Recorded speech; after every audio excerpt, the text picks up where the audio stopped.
N'amakuru atari meza yumvikanye hariya mu karere ka Kayonza.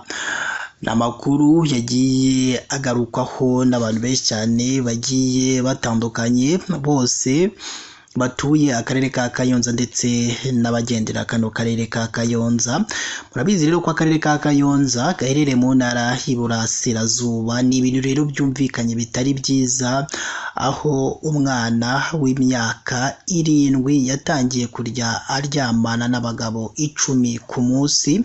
Rero turaza kuza kugenda tubirebera hamwe, tubabwira ati umwana dusobanurire uko byatangiye kugira ngo ku myaka 7 atangire gusambana n'abagabo hafi 10 ku munsi. Ese byaturutse hehe? Ese byagenze gute kugira ngo uwo mwana afate iya mbere agane inzira yo kujya aryamana n'abagabo bagera ku 10 bose ku munsi? Murumva rero ko ari ibintu bibabaje. Turaza kugenda tubirebera hamwe n'icyo abaturage nabo ubwabo bagiye batangaza, icyo ubuyobozi nabwo bwagiye butangaza. Byose rero uraza kugenda ubisobanukirwa kuri iyi nkuru uyu munsi twaguteguriye hano kuri KN Radio. Twebwe rero icyo tugusabye ni ukureba munsi y'amakuru ndetse n'ibiganiro tugenda tubagezaho umunsi ku munsi, kugira ngo ibintu byose bijye birushaho kugenda neza cyane. 5 kuri 5 ukanda handitse ijambo subscribe cyangwa sabone, icyo gihe nyine ubushimangiye yuko ugiye kujya ubona amakuru ndetse n'ibiganiro tugenda dutambutsa umunsi ku munsi. Reka rero dutangire n'inkuru yacu. Ni inkuru rero nk'uko twatangire tubivuga, yabereye mu karere ka Kayonza, ni mu murenge wa Kabare, ni mu mudugudu wa Cyarubare.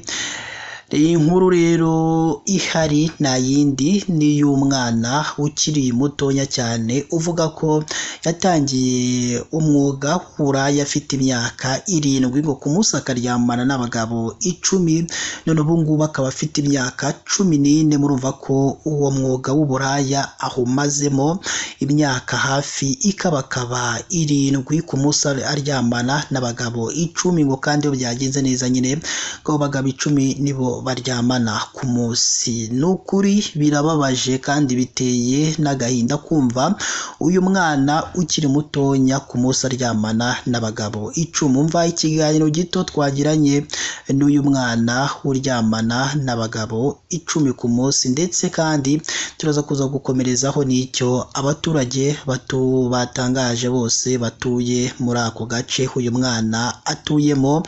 Ubundi tuze kuza kumva n'icyo ubuyobozi nabwo bwagiye butangaza. Jango nisanga hano mu muhanda iwacu twari abana 3. Papa arapfa, maze gupfa mama aratangira arasara, nyine nawe atangira ubuzima. Twajya turara aho tubonye, imitungo yose ayigurisha, arangije turara nyine mu biraro. Ngize amahirwe mbona ndakuze, nkajya nangira kwisambanira. Watangiye ufite imyaka ingahe? Tangiye mfite imyaka 7. Imyaka 7. Usambana nk'umwuga bigenda gute? Sambana kubera ikibazo cy'amafaranga, uko natasambanye sinarya, natasambanye sinabona aho ndara, natasambanye sinabona umwenda, natasambanye sinabona urwo rukweto. Watangiye gusambana ufite imyaka 7. Usambanywa n'abantu bashimute bavuye aho babonye. Sambana n'uwo mbonye wese, sambana n'uwo mbonye wese, ntabwo njya nitanga ndajonje.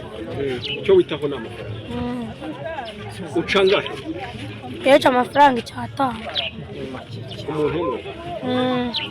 Ku munsi ushobora gusambana n'abantu bangahe? N'abantu 10. Yari ku munsi w'isoko ni nk'abantu 10. Iyo atari ku munsi w'isoko hari igihe nanayabura nk'imwe.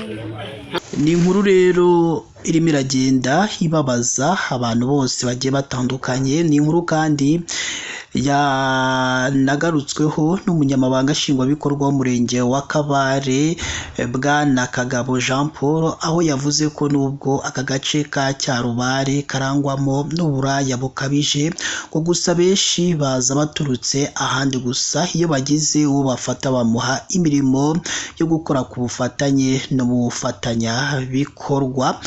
Reka rero natwe dusoreze hano n'aya makuru yagiye agarukwaho n'abantu benshi cyane bagiye batandukanye, bose nyine bagenda bagaruka kuri buno buraya bukorerwa hano mu karere ka Kayonza muri uyu mudugudu wa Cyarubare. Ni mu gace rero kazwi nko mu Kajagari cyangwa ni mu gasatere kazwi nko mu Kajagari gaherereye n'ubundi hano muri uyu mudugudu wa Cyarubare. Niho rero ibyo byose bikunze kuba bikorerwa. Reka rero natwe dusoreze hano n'iyi nkuru yacu umunsi twari twabateguriye, kandi tubashimire ko buri gihe mudahwema gukurikira amakuru ndetse n'ibiganiro tugenda dutambutsa umunsi ku munsi. Mukomeze mugire ibihe byiza, kandi ikindi reka tubabwira ati muze kuza kwibuka muduhe ibitekerezo byanyu byerekeranye n'iyi nkuru. Ese murumva hakorwa iki kugira ngo uburaya nk'ubu ngubu bucikwe, ndetse n'abo bagabo bemerera kuryamana n'aba bana bafite iyo myaka bo mwabagira irihe nama? Rero ibyo nibyo dushaka ko mugenda mutanga mu bitekerezo mutanga ku bitekerezo byerekeranye n'iyi nkuru, kugira ngo nyine ibintu birusheho kugenda neza cyane. Imana yo mu ijuru ikomeze ibane namwe.